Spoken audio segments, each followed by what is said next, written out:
Welcome back to What Is, the channel where we take a long, hard look at the things you thought you understood until someone asked you to explain them. Today, we're talking about a game that involves math, geometry, physics, and most importantly, standing around a piece of slate covered in felt while trying to look cooler than you actually are. We are asking, what is billiards? Now, before you say, oh, that's just a fancy word for pool, let me stop you right there. Calling all billiards pool is like calling all motorized vehicles tractors. Sure, it gets the job done in a conversation, but you're going to look very silly trying to parallel park a John Deere at a grocery store. Billiards is actually an umbrella term.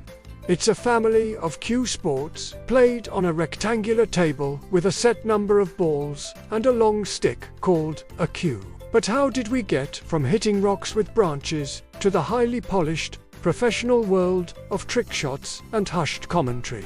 To understand the present, we have to look at the past, which was surprisingly much more outdoorsy. Back in the 15th century, billiards started as a lawn game, similar to croquet. It was played by royalty in Northern Europe, mostly in France. Eventually, probably someone who was tired of the rain or getting grass stains on their royal leggings, decided to move the game inside. They moved it onto a wooden table with green cloth to simulate the grass. King Louis XI of France supposedly had the first known indoor billiard table in 1470. Back then, they didn't have the sleek cues we have today. They used maces, which looked like oversized golf clubs. You didn't strike the ball, you shoved it. Fun fact, the cue was actually developed because of the ladies. In the late 1600s, when the ball was frozen against the rail, the bulky head of the mace made it hard to hit. Men started turning the mace around and using the thin handle, the cue, meaning tail in French, to strike the ball. However, women were actually forbidden from using the cue for a long time because people feared they would rip the expensive green cloth with the pointy end. Apparently, the 17th century had very specific ideas about gender-based upholstery risks. Fast forward a few centuries, and the game has evolved into three main branches: Carom Billiards, Pocket Billiards or Pool, and Snooker. Let's start with the minimalist of the family, Carom Billiards. If you walk into a room and see a billiard table with no holes in it, don't panic. You haven't entered a glitch in the Matrix.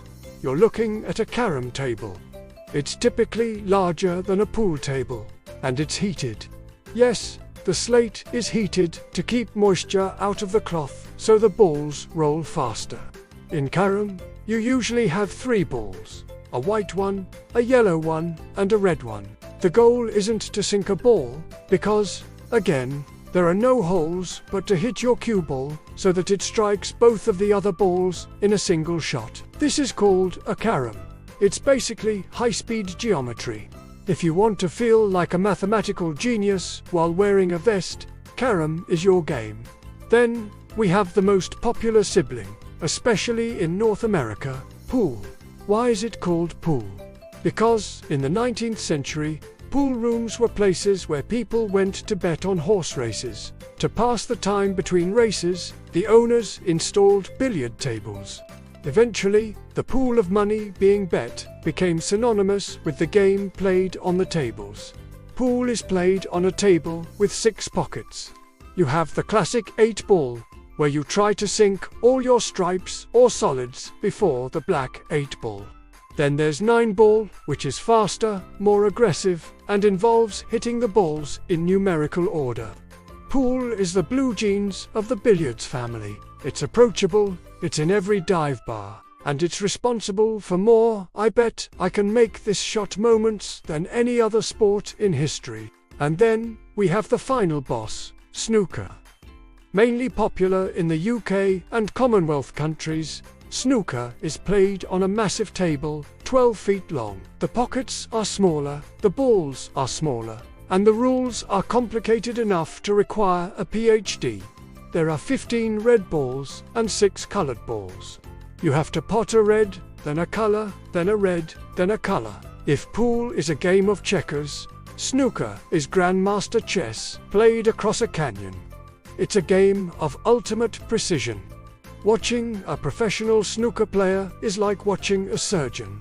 If surgeons wore bow ties and weren't allowed to touch the patient's table with their hips. So, what makes all these games work? It's all about the equipment. First, the table. A real billiard table isn't just wood. It's a slab of slate stone, ground perfectly flat. This is why you should never ever sit on a pool table. You'll ruin the leveling, and the owner will look at you with the intensity of 1,000 suns. Then there's the cloth, often called felt, but it's actually a blend of wool and nylon. And then, the balls. Back in the day, they were made of ivory. Thankfully, we stopped doing that for obvious save the elephants reasons. Today, they're made of phenolic resin, plastic so hard it could probably survive a minor explosion. And we can't forget the chalk. You see players obsessively rubbing blue cubes on the tip of their cues. Is it for luck? No, it's for friction.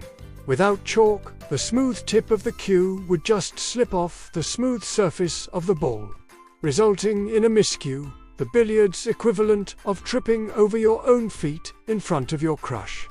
But billiards isn't just about hitting things. It's a game of English. In the world of billiards, English refers to side spin. By hitting the cue ball off-center, you make it spin as it travels. This allows you to curve the ball's path or control where it goes after it hits an object ball. It's the closest thing we have to real-life magic. A pro can hit a ball, have it sink into a pocket, and then have the cue ball zipped backward across the table like it's on a bungee cord. Of course, for most of us, English just means the ball goes into the wrong pocket, and we pretend we meant to do that. There's a certain culture to billiards too. It's the game of the hustler. In the mid-20th century, characters like Fast Eddie Felson from The Hustler made the game look dangerous and smoky. It was about the con playing poorly to get someone to bet money, then suddenly playing like a god to sweep the pot. Today, it's a bit more refined. We have the Moscone Cup, huge international tournaments, and trick shot artists who can make a ball jump over a brick, bounce off a rail, and sink into a hat.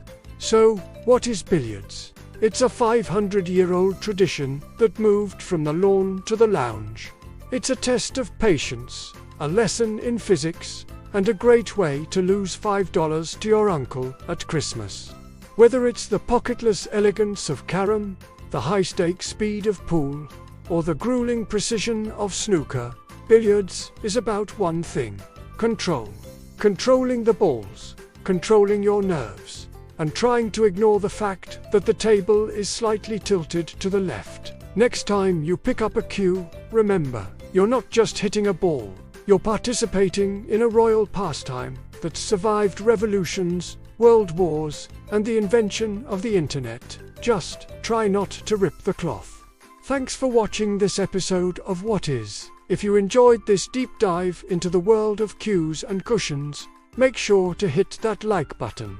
It really helps the channel out. Got a topic you're curious about? Or maybe a legendary pool hall story you want to share? Drop it in the comments below.